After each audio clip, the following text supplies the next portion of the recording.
हाँ, तो प्रिय छात्रों एवं छात्राओं, आज संस्कृत रुचिरा भाग 3 पाठ 9 सप्तभगिन्यः का उत्तर लिखवाने जा रहा हूँ। ये अभ्यास कार्य है आपके लेसन का। सप्तभगिन्यः का अर्थ तो जानते ही होंगे आप लोग, यानी 7 बहनें। तो सप्तभगिन्यः का पहला जो है प्रश्न, जिसमें है उच्चारणम कृत, यानी उच्चारण करना है। तो पहले उच्चारण करना है हमें। बच्चों, इसको आप लोग अपनी कॉपी में लिख लेना। सुप्रभातम। सुप्रभातम का अर्थ है सुबह का नमस्कार। चतुर्विंशति यानी 24 सप्तभगिन्यः यानी 7 बहनें। भगिनी शब्द है भगिनी, भगिन्यौ, भगिन्यः, ऐसे रूप चलता है, बहुवचन में है, क्योंकि 7 है ना, इसलिए। गुण गौरव दृष्टिया यानी गुण और गौरव की दृष्टि से। इसी तरह से महत्वधायिनी यानी महत्वपूर्ण। द्विसप्तति तमे, द्विसप्तति यानी 72, तमे यानी वर्षों में, तमे। प्राकृतिक समृद्धि, प्राकृतिक संपद भी यानी प्राकृतिक संपत्तियों से। फिर है पुष्प अस्तबक सदृशानी, यानी पुष्प, अस्तबक का अर्थ होता है गुच्छा, बुक्के, सदृशानी मतलब समान, यानी फूलों के गुच्छों के समान। पुष्पक अस्तबक सदृशानी। तो इस तरह से इनका उच्चारण करना है और आप अपनी अच्छे ढंग से अपनी कॉपी में लिख सकते हैं। इसका अर्थ भी लिख सकते हैं, जैसा कि मैंने बताया। अब चलते हैं क्वेश्चन नंबर 2 की तरफ, जिसमें लिखा है प्रश्नानाम उत्तराणि एक पदेन लिखत। प्रश्नों का उत्तर एक पद में आपको देना है।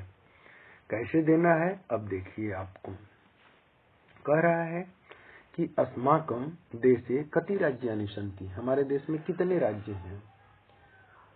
तो उत्तर होगा कति के जगह पर 29 यानी 29। पहले क्या था, 28 था। तो पहले के बुक में जो था उसमें 28 लोग लिखते थे यहाँ। लेकिन दोस्तों नहीं बल्कि बच्चों, आप लोगों के लिए मैं कह रहा हूँ कि कति मतलब कितने होते हैं। तो कितने का मतलब होता है संख्यावाचक शब्द है ये कति। तो हमको बताना होगा संख्या में कि कितने राज्य हैं अभी। तो अभी 28 के बाद एक बढ़ गया था, तो 29 ही अब लिखना है आंसर। पहले वाली बात मत लिखना, पहले वाले उत्तर मत लिखना, नहीं तो गलत हो जाएंगे। प्राचीन इतिहास से का स्वाधीन आसन, प्राचीन इतिहास में कौन जो थे वह स्वाधीन थे। स्वाधीन मतलब परतंत्र नहीं, स्वाधीन यानी अपने अधीन थे, किसी के गुलामी में नहीं, फ्रीडम, फ्री थे। वह सप्तभगिन्य, यही 7 राज्य थे। केसाम समवाया सप्तभगिन्या इति कथ्यते, किनके समूह को सप्तभगिनी ऐसा कहा जाता है। तो 7 राज्यों के समूह को तो केसाम के जगह पर लिख देना है सप्त राज्यानाम।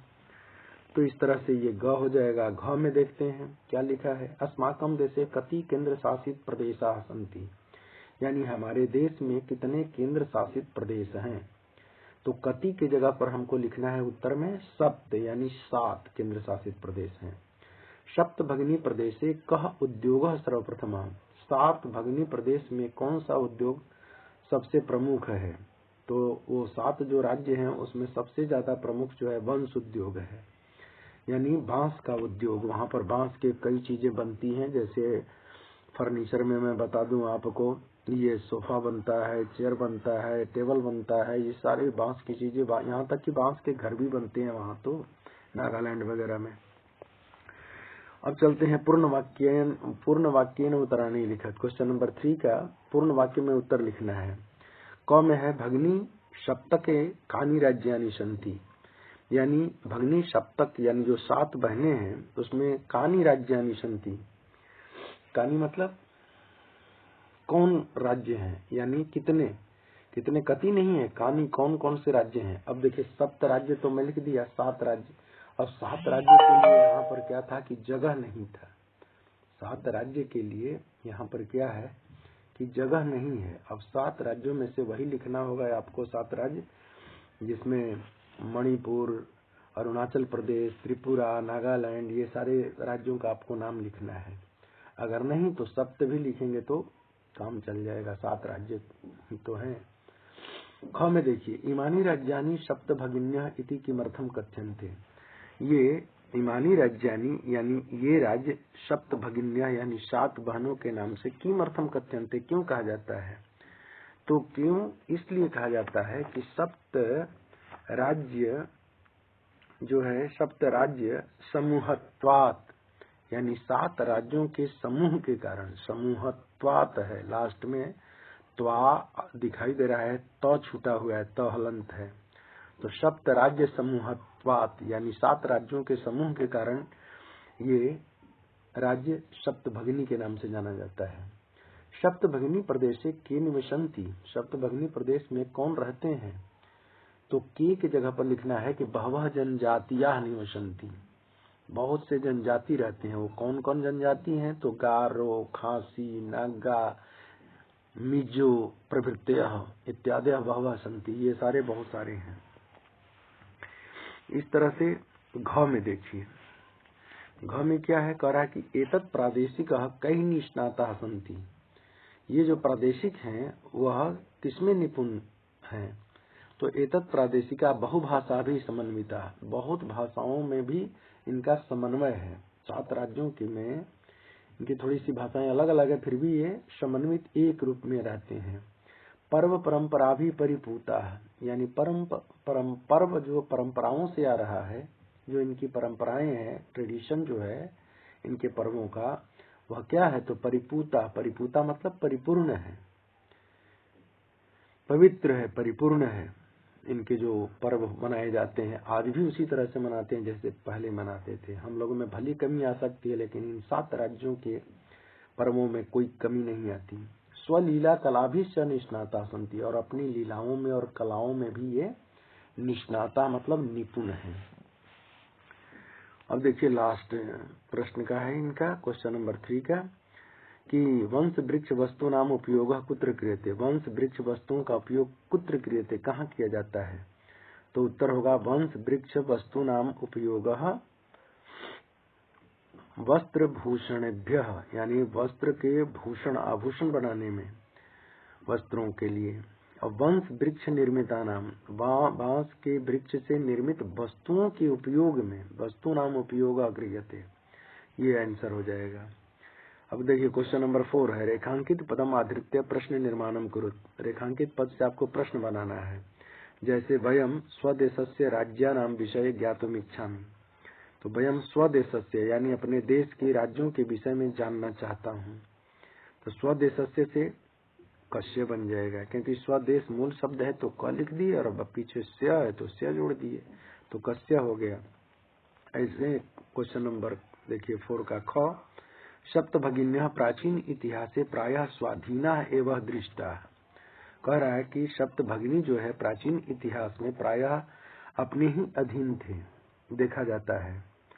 तो सप्तभगिन्यः, अब भगिनी शब्द है तो भगिनी, भगिन्यो, भगिन्या बहुवचन में, तो सप्तभगिन्यः बहुवचन में, प्रथमा बहुवचन में, और स्त्रीलिंग शब्द है भगिनी, बहन। तो इसको स्त्रीलिंग में किम शब्द को ले चलेंगे, तो का के का होगा प्रथमा बहुवचन में। तो सप्तभगिन्या भी प्रथमा बहुवचन में है, तो प्रश्न भी जाएगा प्रथमा बहुवचन में, स्त्रीलिंग में, तो हो जाएगा काह। ऐसे ही जब प्रश्न लिखेंगे कैसे, तो काह प्राचीन इतिहास से प्रायः स्वाधीना एवं दृष्टा करके क्वेश्चन मार्क लगाना है। प्रदेशे अस्मिन् हस्तशिल्पा नाम बाहुल्यम वर्तते। इस प्रदेश में हस्तशिल्प की बाहुलता देखी जाती है। तो हस्तशिल्पा नाम से क्या हो जाएगा, केशाम बाहुल्यम वर्तते, क्योंकि हस्तशिल्पा नाम षष्ठी बहुवचन में है, तो किम शब्द का होता है कस्य कयो केशाम, तो केशाम हो जाएगा। एतानी राज्यानि तो भ्रमणार्थम स्वर्ग सदृशानी, ये राज्य तो घूमने के लिए स्वर्ग के समान है। तो प्रश्न उठेगा कि ये राज्य घूमने के लिए किस तरह का है, तो कीदृशानी, स्वर्ग सदृशानी तो कीदृशानी से प्रश्न हो जाएगा। अब देखिए क्वेश्चन नंबर 5, अब इसमें क्या कह रहा है, किसी में कर्ता बताना है, किसी में क्रिया बतानी होती है, किसी में विलोम शब्द, किसी में समानार्थी पद, यही बताना होता है। अब ये देखिए, यथा निर्देशम उत्तरत, निर्देश के अनुसार उत्तर देना है। क में कह रहा है, महोदय मैं भगिनी कथयति, मेरी बहन कहती है। यहाँ पर अत्र मतलब यहाँ मैं इसी सर्वनाम पदम कस्य प्रयुक्तम, यहाँ पर मैं जो सर्वनाम पद आया है, यहाँ पर जो देख रहे हैं आप, दिखाई दे रहा है ना, ये मैं किसके लिए आया है, तो मैं स्वरा के लिए आया है। स्वरा जो नाम की लड़की है उसके लिए आया है, तो स्वरायई। अब कस्यई है तो स्वरायई स्त्रीलिंग में, चतुर्थी व्यक्ति एक वचन में। ऐसे ही सामाजिक सांस्कृतिक परिदृश्या नाम साम्यात इमानी उक्त उपाधिना प्राथितानी अस्मिन वाक्य प्रथितानी इति क्रियापदस्य कर्तृपदम की। अब कह रहा है कि प्रथितानी का कर्ता क्या है, तो यहाँ पर प्रथितानी क्रिया है, इसका कर्ता हो जाएगा ईमानी। ईमानी के चलते प्रथितानी क्रिया है। इसी तरह से देखिए इसमें एतेषाम राज्यानाम पुनः संगठनम विहितम, इन राज्यों का पुनः संगठन हो गया। अत्र संगठनम इति कर्तृपदस्य क्रियापदम किम, संगठन इस कर्ता पद का क्रिया क्या है। अब संगठनम यहाँ पर दिया है, साफ दिखाई दे रहा है, तो क्रिया जस्ट इसके पीछे लास्ट में होती है, तो विहितम हो गया ये, जो कि मैं उत्तर में लिखा हूँ विहितम। ऐसे ही देखिए, अत्र वंश वृक्षाणाम प्राचुर्यम विद्यते, यहाँ पर बांस के पेड़ों की प्राचुरता है, मतलब अधिकता है।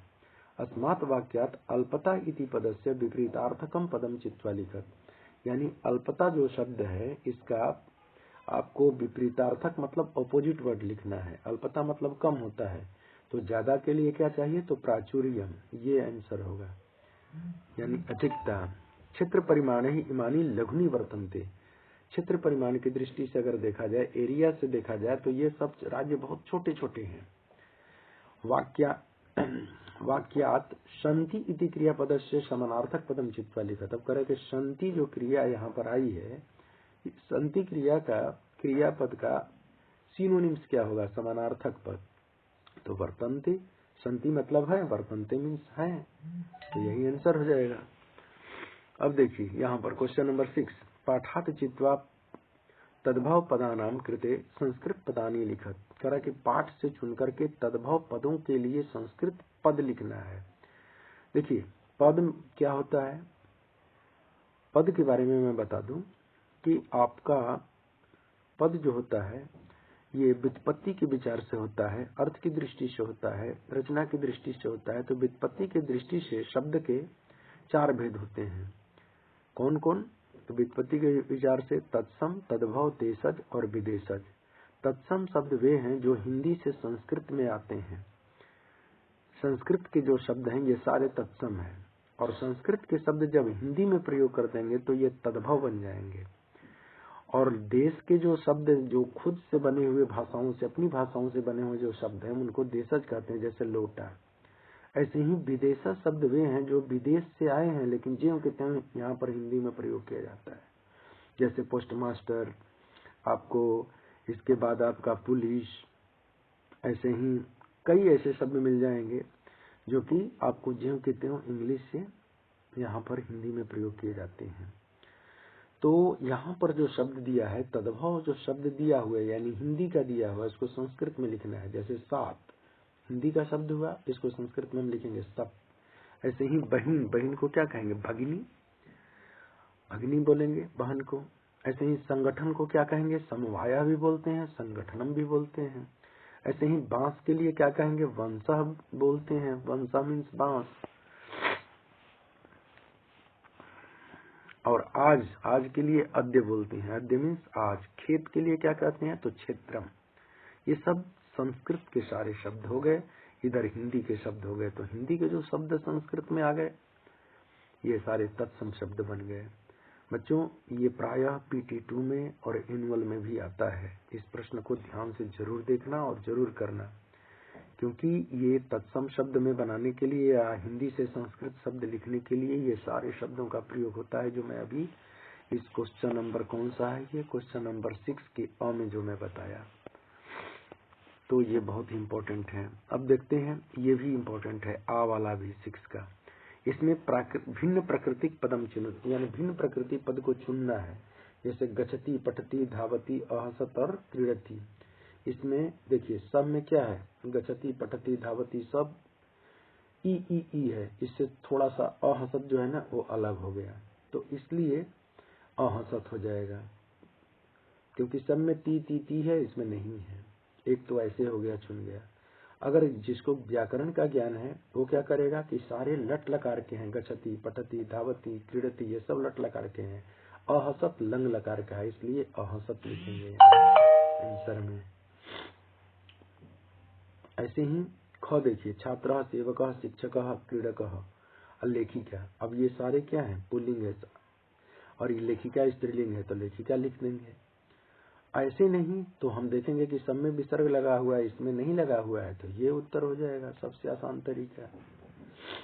ग में देखिए, पत्रम, मित्रम, पुष्पम, आम्रह, फलम। अब देखिए सब में म लगा हुआ है, इसमें नहीं लगा हुआ है, तो ये आंसर हो जाएगा अपने हिसाब से।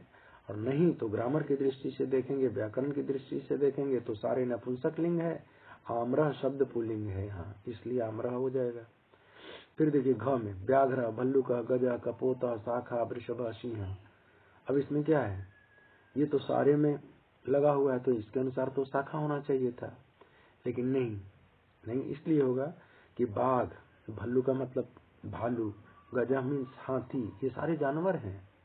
शाखा मीन्स ये डाली नहीं, मृग शाखा यानी मृग है, हिरण। वृषभ, बैल, सिंह, ये सारे क्या है, सारे जानवर है। इसमें कपोता कहाँ से आ गया, कबूतर, तो यही कबूतर ये पक्षी वर्ग में आ गया, वो बाकी तुम्हारे वो जानवर हैं, तो इसलिए कपोता आंसर हो गया। इस तरह से पृथ्वी, वसुंधरा, धरित्री, यानम, वसुधा, ये सारे स्त्रीलिंग शब्द है। पृथ्वी, वसुंधरा, धरित्री, वसुधा, ये सब पृथ्वी के पर्यायवाची हैं। लेकिन यानम जो शब्द आया ये अलग हो गया, यानम मीन्स गाड़ी, तो यानम ये नपुंसक लिंग का हो गया, सारे स्त्रीलिंग है, ऐसे भी ये छट जाएगा यानम, तो ये हो जाएगा। अब चलते हैं विशेष विशेषण की तरफ। इसमें कह रहा है विशेष विशेषण में उचित मेलनम कुरुत, उचित मेल करना है। इधर विशेष पद दिया, उसे विशेषण है। अब कह रहा है कि अयम, तो अयम क्या हो जाएगा, अयम प्रदेश, यह प्रदेश। इसी तरह से संस्कृत विशिष्टायाम, तो विशिष्टायाम में हो जाएगा भारत भूमौ। महत्वधायिनी, तो महत्वधायिनी है कि क्या है, तो संस्कृति है, कल्चर, तो ये आपका हो जाएगा संस्कृति। प्राचीन है तो ए है इसमें, और इतिहास में भी ए है, तो दोनों को मिला देना, प्राचीन है तो इतिहास है। और एका है तो समवाय हो जाएगा। देखो विसर्ग एका में है, समवाय में भी विसर्ग है, तो एका और समवाय जोड़ देंगे, ये हो जाएगा। इस तरह से बच्चों ये आपका पूरा हो गया।